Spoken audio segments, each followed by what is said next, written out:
우리 함께 기도하시는 성도님들과 앞뒤 좌우 함께 보면서 이렇게 인사하겠습니다. 주님이 부응하게 하실 것입니다. 아멘. 주님의 일하심을 믿으시죠? 네, 오늘 우리의 기도의 자리에서 이미 그 은혜가 우리 가운데 있음을 고백했고, 주님께서 오늘도 우리의 삶을 이끌어 가시는 참된 부흥의 역사를 이루어 갈 줄로 믿습니다.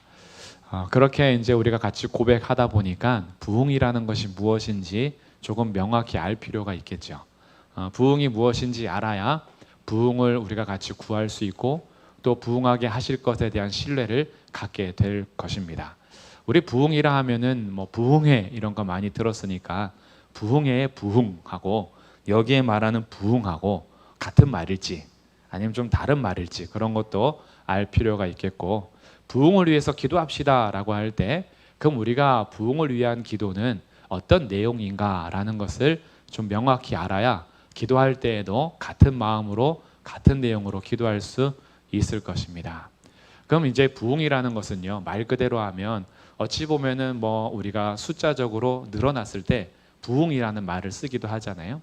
사도행전 역사에서 보면은 하나님께서 주의 증인들을 통하여 일하실 때에 그 복음이 전해지는 곳에서 수가 더하게 하시고 하나님의 말씀이 흥왕하여 역사하심으로 그 말씀이 역사하시는 곳에 많은 사람들이 돌아오는 기록들도 있습니다.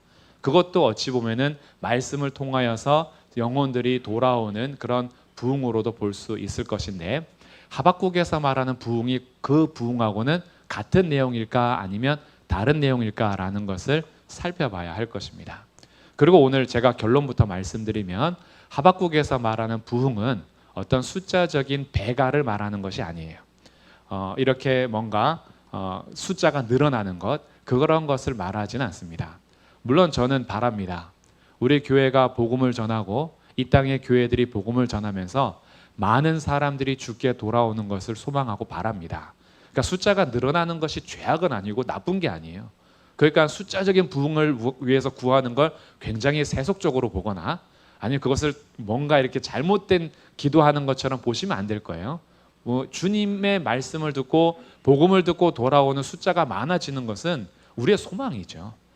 단지 교회 규모를 위한 것이 아니라 영혼들이 생명을 얻는 것에 있어서 그것도 귀할 텐데, 하박국 선지자가 말하는 이 부흥하게 하옵소서는 무슨 의미인지 좀 명확하게 알면 더 좋을 것 같아요. 그럼 하박국의 내용을 우리가 금요일마다 짧게 나누고 있었는데, 하박국의 이 내용을 보면은 과연 숫자적으로 늘어나게 해주십시오 라는 그런 내용이 갑자기 나오진 않겠죠. 왜냐하면 멸망의 때이고 하나님의 심판이 선언되고 있었습니다. 유다의 죄악으로 인해서 하박국이 하나님, 이렇게 유다가 죄악이 가득한데 왜 가만히 계십니까? 그래서 하나님께서 알았어, 심판할게 이랬어요.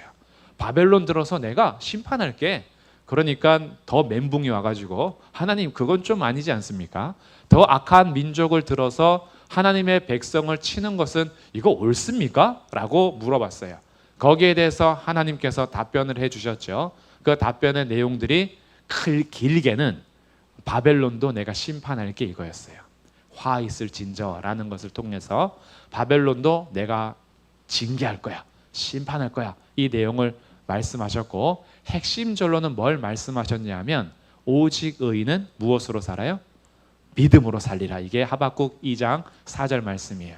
그래서 너는 이것을 달려가면서도 그리고 정한 때에 반드시 이루어질 거니까 이 판에 너가 기록해서 달려가면서도 읽을 수 있게 해라. 오직 의인은 믿음으로 말미암아 살리라. 이것을 주님께서 말씀하시고 나서 바벨론에 대한 심판을 말씀하신 다음에 오늘 읽었던 3장 1절이 오기 직전에 지난주에 나눈 말씀이 기록이 되는 거예요.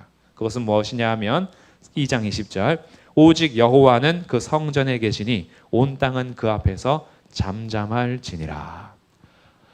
세상에서 경배하는 모든 우상은 사실은 헛것이고 그건 살아있는 게 아니죠.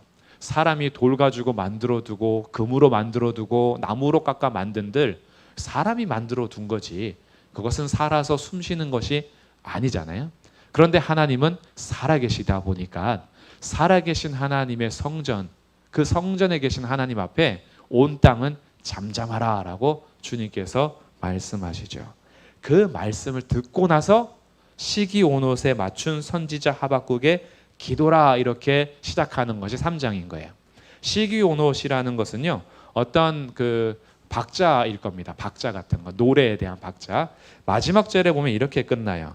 19절 끝에 보시면 이 노래는 지휘하는 사람을 위하여 내 수금에 맞춘 것이니라. 그러니 이 기도는 노래라는 것을 알게 돼요. 그렇죠? 이 기도의 내용이 어찌 보면은 찬양이 되기도 하고, 이 찬양을 통해서 할 때 이 시기온옷이라는 것이 시가욘이라는 이 단어의 복수형인데 어떤 열정적인 음악을 담고 있는 겁니다. 그래서 무슨 음악인지 정확히는 알 수는 없지만 열정적인 어떤 노래예요. 그리고 열정을 담아서 하는 이 기도의 노래가 첫 문장이 뭐냐면 오늘 저희가 읽은 2절인 겁니다. 이렇게 기도했던 거예요. 노래하고 기도하는 건데, 여호와여 내가 주께 대한 소문을 듣고 놀랐습니다. 무슨 내용일까요? 주께 대한 소문에 대해서 얘기할 때 이제 1장, 2장에서 주님이 이 땅 가운데 심판하실 것에 대한 소문이 가장 가까운 해석이겠죠. 멀리 보면은 주님께서 창조 때부터 출애굽의 역사에 다 담을 수도 있겠지만, 근데 지금 하박국이 얘기하고 싶은 거는 주님이 유다도 심판하실 것이고 바벨론도 심판하실 것이라는 온 땅 위에 계시는 유일한 살아계신 하나님, 그 하나님에 대한 소식을 듣고 그가 놀랐다 그래요. 그러면서 하는 기도가 여호와여 주는 주의 일을 이 수년 내에 부흥하게 하옵소서, 이렇게 기도한 겁니다. 그러니까 내용을 봤을 때는 심판을 앞두고 숫자적인 부흥을 말하는 건 아니겠죠. 그럼 부흥이란 단어는 무슨 뜻인가? 이거부터 한번 알 필요가 있겠습니다. 여기에 번역된 부흥이란 단어는 살다라는 뜻이에요. 살다. 생명이죠. 생명. 생명이 부여된다. 뭐 이런 거예요. 그러니까 생명이 부여돼서 사는 것. 이 살다라는 것을 얘기하는 건데 이렇게 번역할 수 있어요. 당신은 살게 하옵소서, 이런 거예요. 그러니까 이런 겁니다. 주의 일을 이 수년 내에 살아나게 하옵소서, 이런 거예요. 그리고 주의 일을 수년 내에 나타내시옵소서라고 말하는 거죠. 그럼 여기에서는 생명을 구하는 거예요. 생명. 이 부흥하게 하옵소서라는 것이 생명을 구하는 겁니다. 살아나게 해달라고. 그래서 이 살다라는 것을 부흥으로 번역을 한 거예요. 다시 살다, 소생케 되다. 이것이 부흥하다. 이런 식으로 번역이 된 거죠. 그러면 우리 전후 문맥에 따라서 부흥이라는 의미를 명확하게 알게 되는데, 이 부흥이라는 것은 하나님의 심판의 때에도 주님께서 우리로 살게 해달라는 거예요. 그래서 2절 끝에 이렇게 얘기하죠. 진노 중에라도 긍휼을 잊지 마옵소서. 하박국이 신뢰하는 게 하나 있습니다. 그것이 무엇이냐면 하나님의 통치를 신뢰합니다. 그래서 하나님께서 멸망하셔도 그거는 선한 거예요. 하나님께서 멸망시키셔도, 하나님께서 심판하셔도 그것은 악한 것이 아니라 선한 거예요. 그런데 그가 바라는 것이 있어요. 하나님의 심판 중에도 주님께서 지금까지 이루어오셨던 주님의 일, 구원의 역사, 그 긍휼을 잊지 말아달라는 거예요. 그래서 우리에게 계속 생명을 주십시오. 다시 살게 해주십시오라고 요청을 하게 되는 거죠. 그러니 주님의 일은요, 첫 번째는 심판을 통해서 나타나는 거예요. 유다 죄악에 대한 심판, 바벨론의 악함과 교만에 대한 심판, 이 주님의 일이죠. 근데 주님의 일이 또 있다 그랬어요. 이게 2장 4절이었어요. 오직 의인은 믿음으로 살리라. 주님의 두 번째 일은요, 심판 가운데서도 믿음으로 살게 하시는 일을 하는 거예요. 이 일에 대해서 그가 노래하고 기도하는 겁니다. 수년 내에 부흥하게 해달라는 거예요. 유다가 멸망하더라도 수년 내에 다시 회복시켜달라는 거예요. 수년 내에 다시 생명을 달라는 거예요. 그래서 수년 내에 이것을 나타내시옵소서, 진노 중에라도 긍휼을 잊지 말아 주십시오라고 요청하는 겁니다. 그럼 이제 이 부흥이 뭔지 알겠죠? 이 부흥은요, 하나님의 심판에 대해서 옳음을 인정하고 잠잠하게 심판 가운데서도 생명 구원 역사를 나타내 달라는 거예요. 그 생명 구원 역사는 뭐냐면 믿음으로 말미암아 사는 것. 이 복음의 역사는 주님께서 포기하지 않으실 겁니다. 그래서 그것을 기도하며 노래하는 거예요. 그러면 이 부흥이 하박국 시대에만 필요한가? 그렇지 않죠. 오늘 우리들의 삶에도 필요합니다. 이 시대에도 필요하고 우리가 죽은 다음에도 필요한 것은 부흥이에요. 뭐냐 하면 하나님의 심판이 있을 때라도 주님께서 살게 해달라는 거예요. 그리고 그 사는 길은 바로 믿음이었습니다. 믿음으로 말미암아 사는 거예요. 그러니까 세상이 멸망에 치닫더라도 우리가 포기할 수 없는 하나님의 일이 있는데 그것은 오직 의인은 믿음으로 말미암아 살리라는 복음의 역사인 겁니다. 이것이 우리 모든 세대의 부흥으로 필요한 거예요. 그러면 이제 우리가 이 믿음으로 회복되어 사는 것이 이 부흥이라고 정리한다면 오늘 우리들에게 기도 제목으로 조금 확장해서 적용할 것이 있어요. 먼저 이 부흥을 구할 때는 첫 번째 우리가 무엇을 받아들이는 것이냐 하면 하나님 아버지의 뜻을 받아들이는 겁니다. 이게 부흥의 첫 단추예요. 하나님의 심판도 받아들여야 되는 거예요. 왜냐하면 하나님은 의로운 분이기 때문에. 그래서 우리의 삶에 주님, 저의 삶에 부흥을 주십시오라고 기도한다는 것은 첫 번째는 아버지의 뜻에 순종하겠다라는 결단을 하는 거예요. 우리의 삶에서 진짜 부흥이 필요합니다. 왜냐하면요, 믿음을 시작하고 믿음을 선물로 주셔도 잠자는 영혼들이 너무 많아요. 요나가 사명을 받은 선지자임에도 불구하고 배 밑에 가서 깊이 잠들었던 것처럼 오늘날 하나님께서 죽은 영혼을 살리셔서 복음으로 생명을 주셨음에도 불구하고 나와는 전혀 믿음으로 말미암아 사는 것이 아무것도 상관이 없는 것처럼 그냥 밑바닥에서 잠자는 영혼들이 너무 많은 거예요. 이 영혼들을 깨우는 그 출발이 아버지의 뜻에 순종하면서 깨우는 겁니다. 일어나는 거예요. 이게 다시 사는 겁니다. 성도들에게 다시 살아가는 생명의 호흡은 잠자는 나의 영혼이 일어나서 아버지의 뜻에 순종하는 거예요.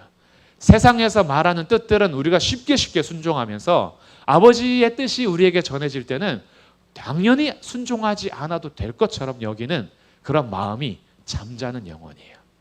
또 한편으로는 어차피 주님의 뜻은 순종할 수 없잖아 라고 지레 포기하는 거예요. 주님은 우리에게 순종할 수 있도록 성령님을 허락하여 주셨고 성령님의 뜻을 쫓아 행할 수 있도록 싸움을 걸어주셨는데 우리는 죄인이잖아, 우리는 어차피 못하잖아, 아예 아버지의 뜻에 순종할 마음을 갖지 않는 것, 이게 잠들어 있는 겁니다. 잠자는 영혼을 깨우셔야 돼요. 이것이 부흥을 구하는 첫 단추라는 거예요. 아버지의 뜻에 순종하는 것으로 시작이 돼요. 두 번째는요, 다시 믿음이에요. 오직 믿음입니다. 믿음의 성도들이 살아가는 마지막까지의 싸움은 믿음의 싸움이에요. 그리고 이 믿음의 싸움을 싸워가고 있는 한 성도들은 십자가에서 죽을지라도 그것은 승리한 거예요. 믿음으로 싸워가는 우리의 삶이 세상에서 짓밟힐지라도요, 우리는 이미 승리한 거예요. 성도의 패배는 언제 되는 거냐 하면 믿음을 포기하는 순간 패배하는 겁니다. 믿음을 포기해서 세상을 얻을 수 있겠죠. 믿음을 포기해서 다른 사람보다 높은 자리에 올라갈 수도 있을지 모르겠어요. 믿음을 포기해서 이전보다 더 귀한 삶, 더 많이 버는 삶으로 혹시 갈지도 모르겠어요. 그동안의 고난과 핍박이 끝날 수도 있고. 그런데 그 믿음을 포기하는 그 시간이 이미 패배한 겁니다. 반대로 믿음을 선택하는 순간 이 땅에서의 삶이 오히려 더 고난이 있고 손해가 있을 수 있어요. 그것과 상관없이 믿음을 선택한 순간 성도들은 승리한 겁니다. 제가 너무 극단적으로만 말씀드렸는데요, 믿음으로 산다고 늘 고난이 오거나 패배의 삶을 사는 건 아니에요. 세상에서 믿음으로 살면 늘 나락으로 떨어지고 늘 밑바닥을 기고 그런 건 아니에요. 극단적으로 말씀드리는 거예요. 혹시 그럴지라도 믿음을 택한 것이 성도의 승리라는 겁니다. 그래서 우리들의 부흥은요, 믿음으로 사는 거예요. 오직 믿음으로 살겠습니다. 다시 믿음으로 살겠습니다. 이게 부흥을 구하는 두 번째 우리의 적용이에요. 마지막 세 번째는요, 하나님을 아는 것에 힘쓰는 겁니다. 이게 부흥의 마지막 세 번째, 오늘 나눌 세 번째 단추입니다. 우리들은 세상을 알아가고자 하는 욕망은 너무 큰데 하나님을 알아가고자 하는 마음은 자꾸 사라지고 있어요. 그런데 이 세상은 하나님 앞에서 모두가 서게 될 것인데 이런 거 있죠. 우리 2장 14절에 이는 물이 바다를 덮음같이 여호와의 영광을 인정하는 것이 세상에 가득함이라. 물이 바다 덮음 같이 여호와의 영광을 인정할 때가 온대요. 물이 바다를 덮는다는 것은요, 이건 어마어마한 건데 노아 홍수를 좀 생각하시면 돼요. 노아 홍수 때에 깊음의 샘들이 터지고 하늘의 창들이 열려서 온 세상을 덮습니다. 그럼 이것은요, 바다와 땅이 구분이 안 돼요. 다 덮어버렸기 때문에. 바다는 물이 한쪽에 모여 있는 겁니다. 그리고 물이 한쪽에 모여 있어서 땅과 바다가 나눠지는데, 물이 덮었다는 것은요, 땅과 바다가 구분이 안 되는 거예요. 완전히 덮어버린 겁니다. 하나님께서 뭐 하실 거냐면 물이 바다를 덮은 것처럼 온 세상이 여호와의 영광을 인정하게 하실 거래요. 하나님을 알도록 하실 거랍니다. 이게 성도들의 진짜 부흥이에요. 우리가 구해야 되는 부흥은 세상에서 뭔가 더 많이 갖는 배가가 아니에요. 우리에게 진짜 부흥은 어제보다 오늘 하나님을 더 알아가는 것, 작년보다 오늘 하나님과 더 친밀해지는 것, 이게 성도들에게 진짜 부흥입니다. 근데 우리들은 무엇을 갈망하며 살았는지요? 우리에게 진짜 부흥이 필요할 때인 것 같아요. 우리들의 잠자는 영혼들이 깨어 일어나서 하나님의 뜻에 순종하기 싫었던 나의 마음을 돌이키고, 믿음을 저버리며 살아갔던 순간의 선택들을 돌이키며 하나님을 알기를 힘쓰지 않고 그냥 내가 원하는 대로만 살기를 원했던 나의 삶을 다시 돌이켜서, 하나님, 저에게도 심판이 선언될 수밖에 없는 나의 인생에도 다시 부흥하게 해주십시오. 다시 살아나게 하시고, 다시 일어나게 하시고, 다시 깨어나게 하시고, 다시 믿음으로 말미암아 살아가는 그런 삶을 저에게 허락하여 주십시오. 이게 부흥을 구하는 기도인 거예요. 그러면 우리가 부흥을 구하지 않을 수가 없죠. 나의 삶에도 부흥이 필요합니다. 우리의 가정에도 부흥이 필요합니다. 우리 교회에도 부흥이 필요합니다. 그리고 구하면 주님께서 들으십니다.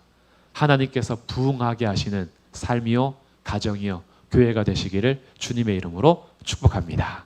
우리에서 다시 한번 인사하겠습니다. 주님께서 부흥하게 하실 것입니다.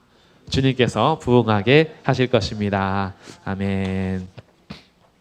우리 말씀 생각하면서 같이 찬양하고 이제 기도하도록 할 텐데요.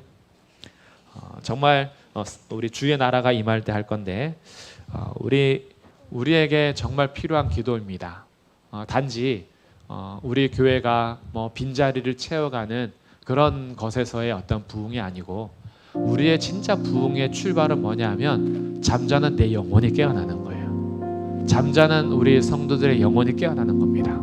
어느 순간 하나님과 멀어졌던 우리의 영혼의 삶, 어느 순간 믿음과 상관없이 철벽치며 살아가던 나의 삶, 어느 순간 세상에서 버텨내기 위해서, 세상에서 그래도 이겨나가기 위해서 하나님의 뜻이 아닌 나의 뜻과 세상의 뜻에 굴복하며 살았던 나의 삶이 다시 일어날 때인 거예요. 죽어가는 나의 영혼이 회복되는 것, 주님의 심판과 멸망의 자리에서도 주여 수년 내에 부흥하게 해주십시오. 수년 내에 나타내시옵소서. 진노 중에라도 긍휼을 잊지 말아 주십시오 라고 기도했더니 하박국의 기도가 오늘 우리에게 진짜 필요한 거죠. 하나님, 저에게도 그 부흥이 필요합니다. 저를 다시 살게 해주시고, 우리의 가정이 다시 살게 해주시고, 우리 교회 모든 성도들이 다시 일어나게 해주십시오. 그래서 우리 주님의 나라가 임할 때 찬양하시면서 주님의 영광과 존귀와 위엄과 기적이 오늘 이곳에 임하기를 함께 선포하며 찬양하겠습니다.